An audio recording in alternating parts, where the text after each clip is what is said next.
agree with you. I think the difference between the 1960s and the 1990s in terms of these psychedelic compounds is that the 60s entirely lacked any awareness of shamanism or the historical role that these substances had played throughout human history and prehistory. The 60s believed they were inventing this reality for the first time. Now that we have been able to compare the psychedelic experience to the way it is done in the Amazon, in West Africa, in areas where these things have been used and understood for a long time, we now have a model. And it's the model not that you take low doses and go with your friends to a rock concert, but that you take high doses in a situation of sensory isolation, such as a quiet, dark room, and make an inward journey into the self that parallels the journey that shamans have always made to recover lost souls, or to cure, or to discover the whereabouts of lost objects. So in a way, psychedelic exploration has gained power, respectability, and legitimacy by discovering that its own roots were in a Paleolithic religion of great power and wide distribution. In other words, psychedelic voyaging is not something new. This is how religion was done for the first 1,000,000 years, not the last 2,000 years. This is really the only exception to this rule. And I agree with what you also said about how vast this domain seems to be. Serious psychedelic voyagers, I think, can agree the further in you go to this realm, the larger it appears to be. Really what we are doing is we are discovering the inner richness of organism. That, you know, the richness of the human world is not in owning stuff. The richness of the human world lies in being able to access what is within us. Our minds are not blank slates or merely repositories of traumatic memory. Our minds are doorways into an infinite labyrinth, a kind of Borgesian library of infinite possibilities, and we can choose to open these doorways in whatever sequence or fashion we wish.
That 20,000 years ago on the plains of Africa was the expansion of the human diet, the restless search for new food sources that led our primitive ancestors to include mushrooms in their diet that contained psilocybin, and out of that synergistic bootstrapping effect springs the whole spectrum of human cultural effects, religion, language, poetry, magic, dance, all of these unique expressions of humanness come out of the restlessness of primate organization and the synergy of psychoactive psilocybin in the hominid diet.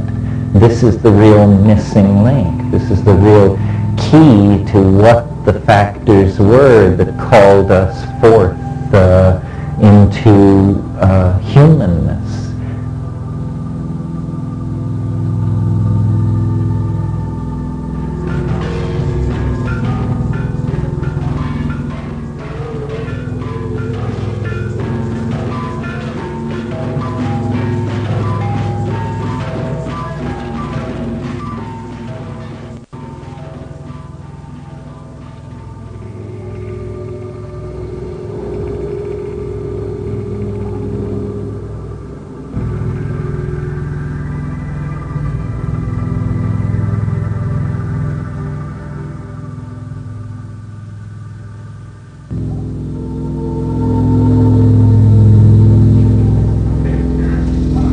So shall we talk about language? Well, first of all, let's talk about ordinary language, which is probably the closest thing to a miracle in the natural world. It's the major neurological manifestation of difference between ourselves and other animals and primates. And it's not a physiological difference. It's a difference in behavior. That language represents the most complex behavior ever observed in any animal. And certainly it's the most complex thing any of us ever learns to do. We're born into what William James calls a blooming, buzzing confusion. But by the acquisition of words, we mosaic over various sectors of this blooming, buzzing confusion with words. We replace the unknown with the known through the substitution of words. And by the time a child is 2 or 3, they have completely created a cultural mosaic of words that is interposed between them and reality. Reality from that point on is only an unconfirmed rumor brought through the medium of language. And every culture accentuates different parts of reality, so that in a sense, every culture is a different reality. Language is the stuff of the world, not quarks or wave packets or neutrinos, but language. Everything is made of language. All the constructs of science are actually interlocking constructs of syntax. Well, so that's ordinary language, which seems to define reality through a kind of process of lying about it. For instance, by creating subject-object distinctions, which are, in fact, not true to the matter, but somehow operationally necessary for us to navigate in the kind of lower dimensional space that we inhabit. Then there is the phenomenon of non-ordinary, or what I call visible language. And this is very interesting to me. This is where technology, virtual reality, cybernetics, human-machine interfacing can actually make an impact and explore a frontier. Visual language is a transformation of the physiological impulse towards syntax into a final product, speech, which is not heard with the ears, but beheld with the eyes. And it's very interesting that all our metaphors of clarity of speech are visual metaphors. We say, I see what you mean. He spoke clearly. This means that at the organismic level, we associate a higher signal clarity with visual input.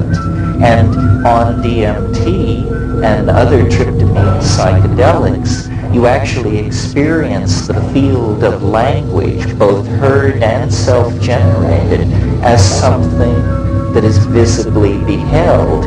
It's almost as though the project of communication becomes high-speed sculpture in a conceptual dimension made of light and intentionality.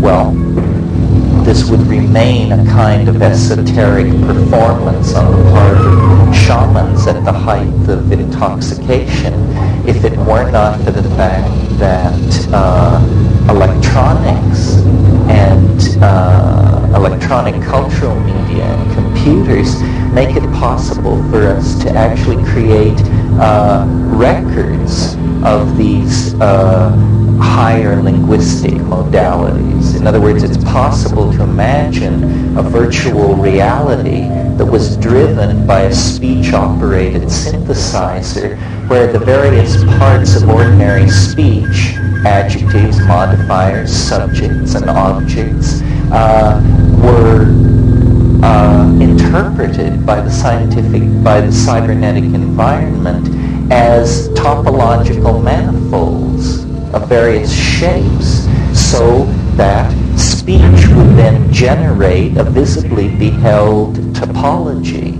And it's possible to imagine a future world where in setting up marriage contracts or negotiating corporate takeovers, in other words, in areas where communication, clear expression of intentionality was very important, that people would actually go into the virtual reality to use the virtual language because its capacity for conveying intent would be much greater than ordinary spoken language. In other words, it's not for nothing that Plato connected up the notion of the good, the true, and ultimately the beautiful.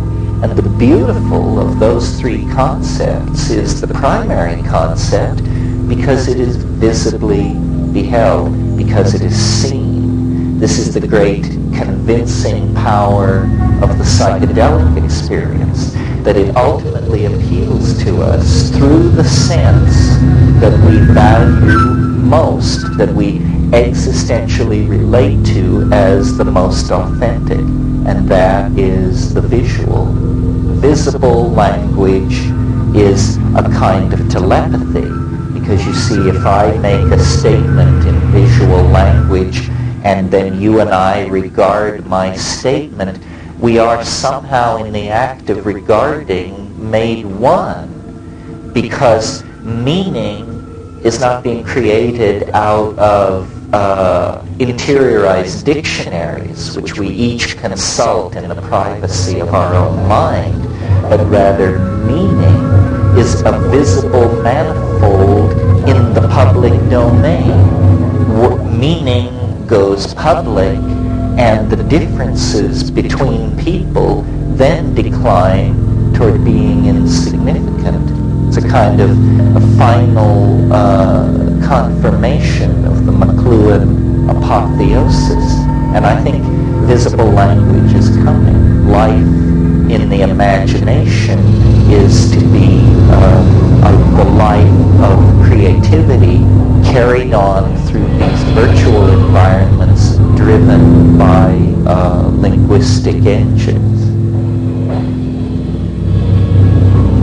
Like that.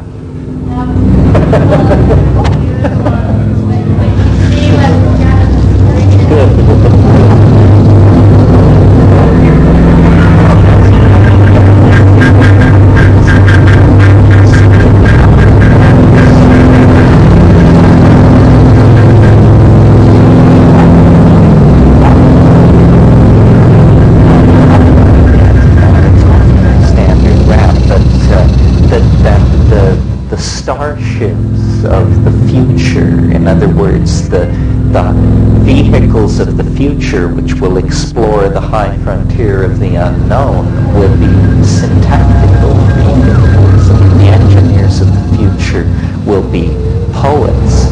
This is what virtual reality holds out to us, the possibility of walking in to the constructs of the imagination. In a way, culture is that. I mean, our cities, bridges, highways, airliners, and art galleries are condensations out of the imagination, but at tremendous cost because we must make them out of matter. Once we can make them out of light, out of electrons, then we won't build skyscrapers 120 stories high. We'll build them as high as we want.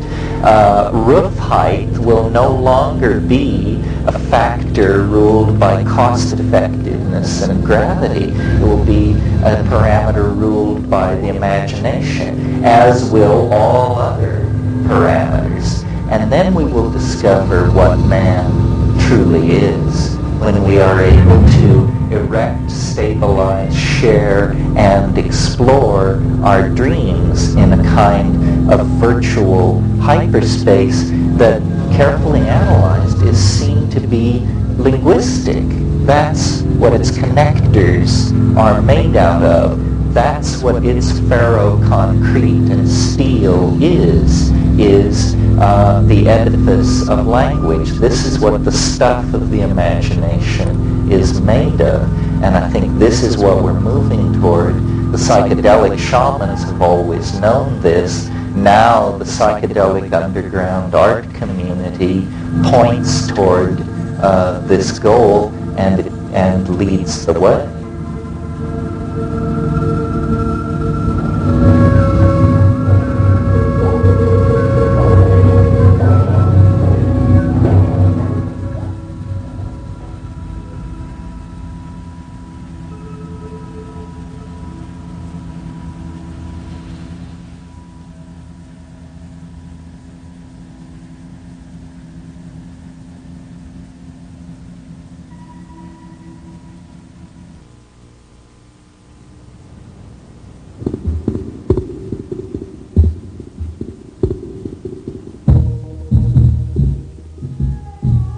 Yes, well, this is a segue from yesterday's discussion about visible language. The notion being that, well, let me review what yesterday was about. It was about the idea that if we could see language, if language were a project of understanding that used the eyes for the extraction of meaning rather than the ears, that it would be a kind of telepathy. There would be both a fusion of the observer with the object observed and with the person communicated with. The place in nature where something like this has actually evolved and occurred is in the cephalopods, the squid, and the circulittoral octopi. Now these are animals that divided from the human, from the line of development that leads to human beings over 600 million years ago. They're mollusks. They're related to escargot. It's an organism very different from ourselves. Nevertheless, one of the things that evolutionary biologists always talk about is the convergent evolution between the eyes of cephalopods and the eyes of higher mammals. This is because the cephalopods live in an extremely complex visual environment, and in fact they have evolved a form of communication that approximates this visible language that I'm talking about, because these octopi have chromatophores all over the exterior of their bodies. Chromatophores are cells that can change color. Now, many people know that octopi can change color, but they think it's for camouflage, for blending in with the environment. This is not at all the case. The reason octopi change colors in a very large repertoire of stripes, dots, blushes, traveling shades and tonal shifts is because this is for them a channel of linguistic communication. In other words, they don't transduce their linguistic intentionality into small mouth noises like we do, small mouth noises which then move as sound across space in the form of vibrations of the air. Rather, they actually change their appearance in accordance with their linguistic intent. What this boils down to is they physically become their meaning. And one octopus observing another is watching the unfolding of internalized neurological states within the organism being reflected in color changes on the surface of the skin.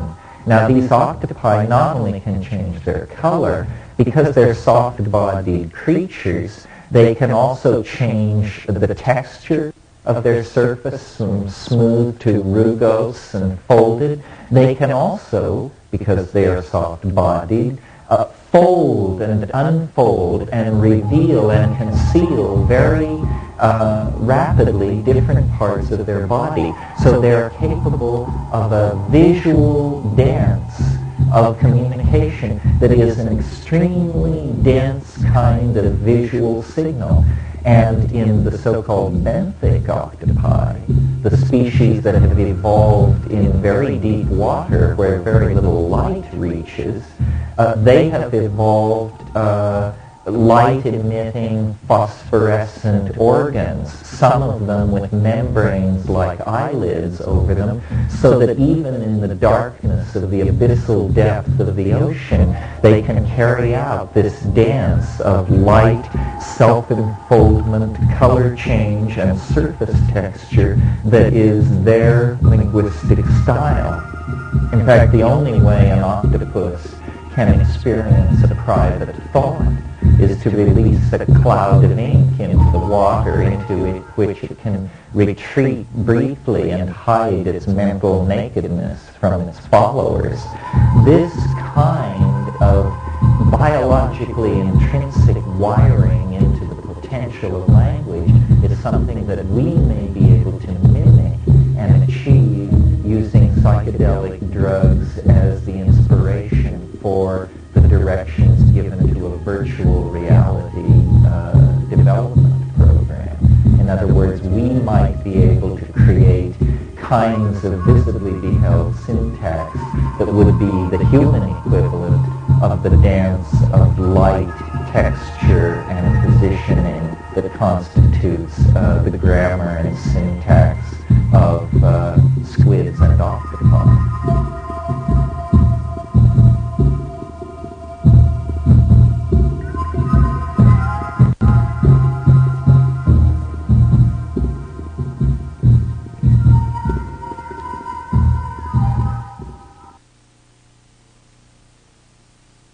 Yes, that's right, because operationally what these psychedelics do is they dissolve cultural conditioning.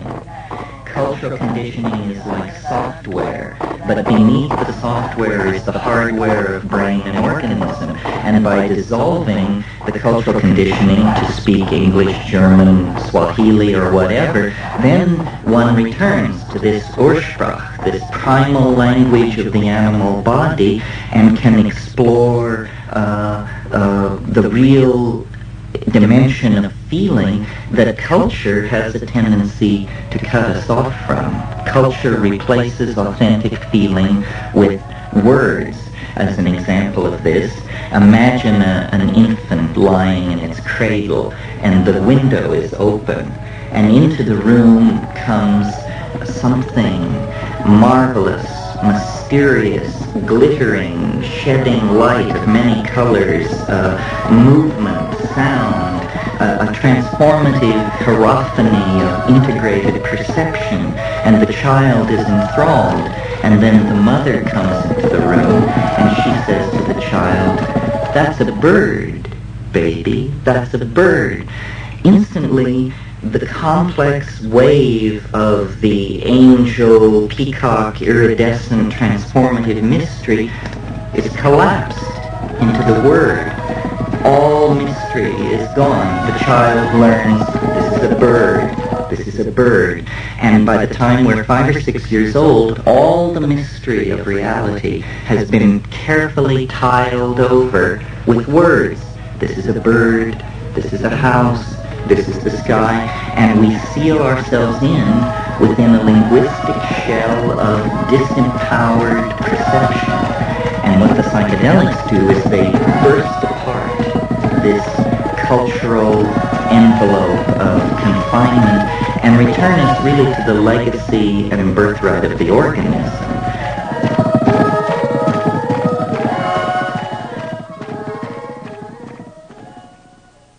Kritin. Etiti quai quack sidigi ult, ftidi ulget min quateti quack zit vidu ulgindra al kektecht.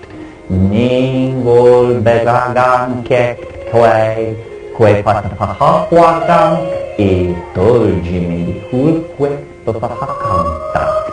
Esto ciclo idum vipul kektac sitipitin. Itit quae hacat lungur, vundu upiti ichut quaxa amapango tech mi otto deva hoichpul. That's it, I'm out of here.